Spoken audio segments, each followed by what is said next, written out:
It's kind of interesting. He's kind of a fun little hero. I wish that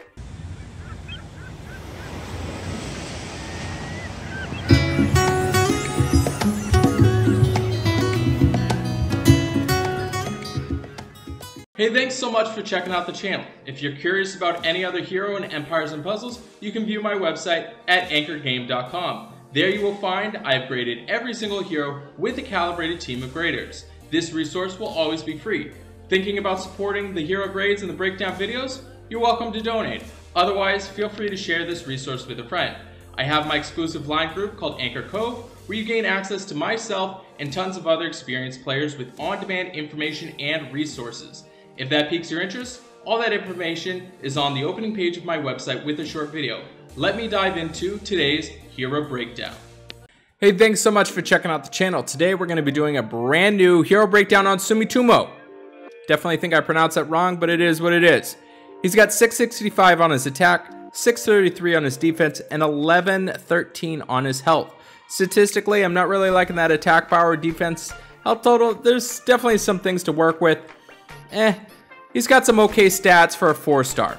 This video is sponsored by Raid Shadow Legends. It is a free massive turn-based dark fantasy RPG. To try this game out, all you gotta do, go to the video description, click on the special links. You'll receive 100,000 silver, 1 energy refill, 10 mystery shards, and 1 free champion, Slasher. All your treasure, it's waiting for you right over here. He is running at average speed. He is part of the Atlantis Heroes, which means that he does give you a bonus with the Sakuras.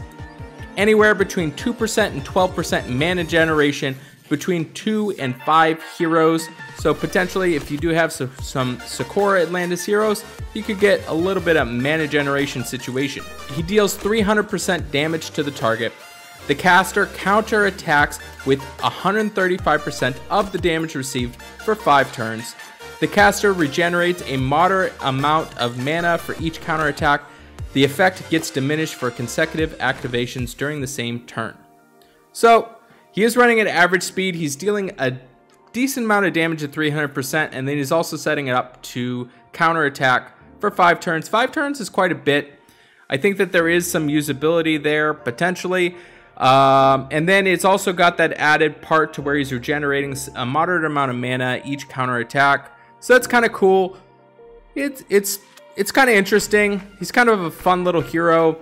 I wish that he was setting it up so either it was targeting nearby allies or he was running at fast speed. It is really awkward with him running at average speed though. He is a fighter class hero, which means that he does get some pretty good emblems that does help him out in his favor. When we look at his Titan grade, he is going to get a C grade on the Titan. Reason being that he doesn't really do too much. He's got pretty low attack power, so I don't like that at all. I wouldn't recommend putting him in on the Titans. It's going to help out a little bit with him counterattacking potentially, and then the 300% damage to the target.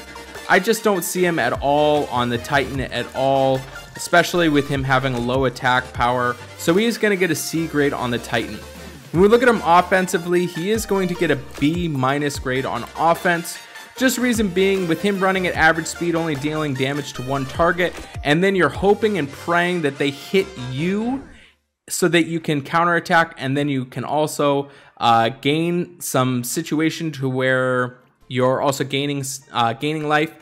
I do see though that he could be paired with a hero like a Wilbur. So that is something to consider. So you have Wilbur go off and then have him go off. So anytime damage is done, it's going to be damage to all of your heroes, which means that he could be counterattacking. And then he also sets it up so he's also gaining mana. I'm pretty sure that that's how it works.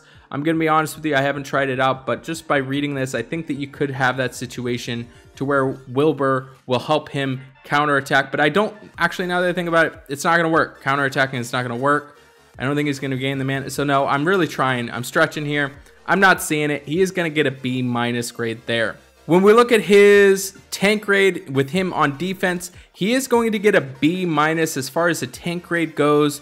The reason being is that he is dealing a decent amount of damage. He is also in that tank position, so that does help out that he's going to be counterattacking and then maybe also getting the mana up. So where this comes into play of the effect gets diminished for consecutive activations during the same turn. That's going to be with him on defense if you have tiles that are going to be hitting into him with him counterattacking. So there is some usability as far as a tank grade, potentially, especially with him being a fighter, but you're going to need to have heroes that are going to heal around him. That's maybe the only spot for him. So he is going to get a B- grade there. When we look at his flank grade, he is going to get a C grade as far as a flank. I'm not really seeing it too much because, again, you're hoping and praying that damage is dealt to him so that he can counterattack, where I think that he could just die. Again, in the wing, I'm not a big fan of an average hero running at average speed, running in the wing. Also hoping that you're counterattacking. By that time, you're probably close to dead, so it's not going to be a factor. When we look at his defensive grade, he is going to get a C grade there. Now, when we look at his weekly raid grade, again, these grades are considered with just the 4 stars in mind. So when we look at his rush attack, he is going to get a B on rush attack. There is some usability if you're using them, possibly dealing 300% damage to the target now at very fast speed, and then you're also counterattacking for 5 turns. Possibly, he is going to get a B grade there. When we look at his buff grade, again, a B grade there. He doesn't really impact the buffs at all. He's just going to be dealing damage. And then Bloody Battle, another B grade there. I do like that he counterattacks, he deals damage, but I just think that there's a lot better heroes in red, especially, that are going to be helping you out. So overall grade, he is going to get a C grade as an overall grade. I'm not a big fan of this hero in general. I think that there's a lot better heroes out there, especially in red. So possibly usable, but I'm not a big fan. So thanks so much for watching this content. Please make sure you subscribe, you turn those notifications on, and I'll see you on the next video.